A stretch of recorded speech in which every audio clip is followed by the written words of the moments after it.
আমি তোমার কাছে মাপ চাচ্ছি, তোমার মাকে আমি রাজি করাতে পারবো না। আমি কালকে তোমাদের বাসা ছেড়ে দেবো, ব্যাস। আস্তে কুল। তোকে না মামা ডাকতে বললাম, এসব কি রাখছিস তুই? মাও আচ্ছা ঠিক আছে, নেক্সট টাইম থেকে ডাকবো। বেশি বেড়ে গেছিস তুই।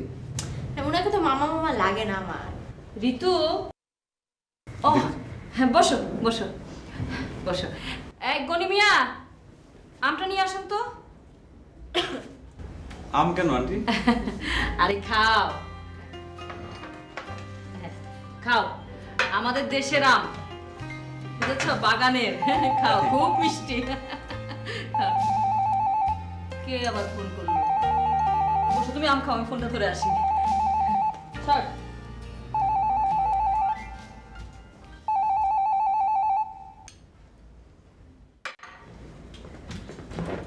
কি আসতেছো কেন? সজীব মামা তোমাকে জামাই আদর করছে। পান করবো না, আমার তো শুধু জরুরি কথা আছে তোমার সাথে আমার। আচ্ছা ঠিক আছে, তুমি যাও, আমি পরে তোমার সাথে। না না, যাবো কেন, আমি এখানে বলবো কথা। কি শুরু করলে? এখানে মা চলে আসবে। তোমার সামনে আমি বলবো। তুমি কি ক্রেজি হয়ে গেছো? অবশ্যই। আমার চুপ। এগুলো কি কি শুরু করছো? শোনো, মা চলে আসবে, প্লিজ তুমি এটা খাও, আমি তোমার সাথে পরে দেখা করবো, তো পরে কথা বলবো আমরা। কোথায়? আচ্ছা ঠিক আছে, তুমি ক্যাম্পাসে যাও, আমি মাকে বুঝাই রেডি। এক্ষুনি? আচ্ছা এখনই যাও। এক্ষুনি যাবো। চুপ চুপ, আস্তে। আচ্ছা ঠিক আছে, চল। আম তুমি খাও। আর ফান করবো না, সিরিয়াসলি আমি বললাম, নাহলে কিন্তু এই বাসা ছেড়ে আমি চলে যাবো। ইস, মানুষ আর ফোন করার সময় পায় না। এ কি, সজীব কোথায়? ওই ওনার কি যেন জরুরি একটা কাজ মনে করলো, অনেক বিজি মানুষ তো তো চলে গেল।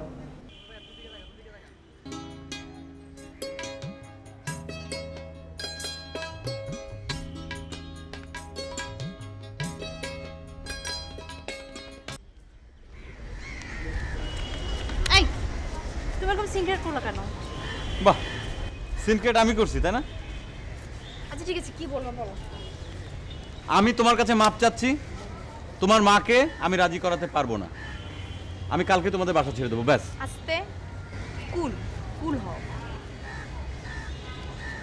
রাগ করছো কেন তুমি? মা তো না জেনে শুনে বলেছে।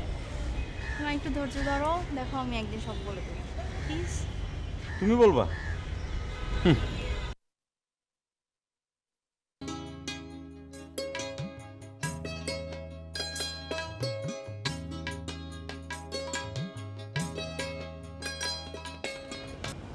কি ব্যাপার সজীব, এনি প্রবলেম? আচ্ছা নয়ন ভাই, আপনি বলেন তো এখন আমি কি করব? তুমি যে কি করবা সেটি তো বুঝতে পারতেছি না। আচ্ছা, বাসা ছেড়ে দেবো নাকি? বাসা ছেড়ে দিলে কি আর সমস্যার সমাধান হবে? কিন্তু এখানে থাকলেও তো সমাধান হচ্ছে না, সমস্যা তো দিন দিন বাড়ছে, ঝামেলা বাড়ছে। সব কিছু কি তুমি আমাকে বলে দিই? জানো, এখনই বলা ঠিক হবে না। কি বল তো এই বিষয়ে ঋতু কি বলে? ঋতু আর কি বলবে, ধৈর্য ধরো। ধৈর্য ধরো না, তাছাড়া ও যেহেতু এখানে নিয়ে আসছে, ওর তো নিশ্চয়ই একটা প্ল্যান আছে।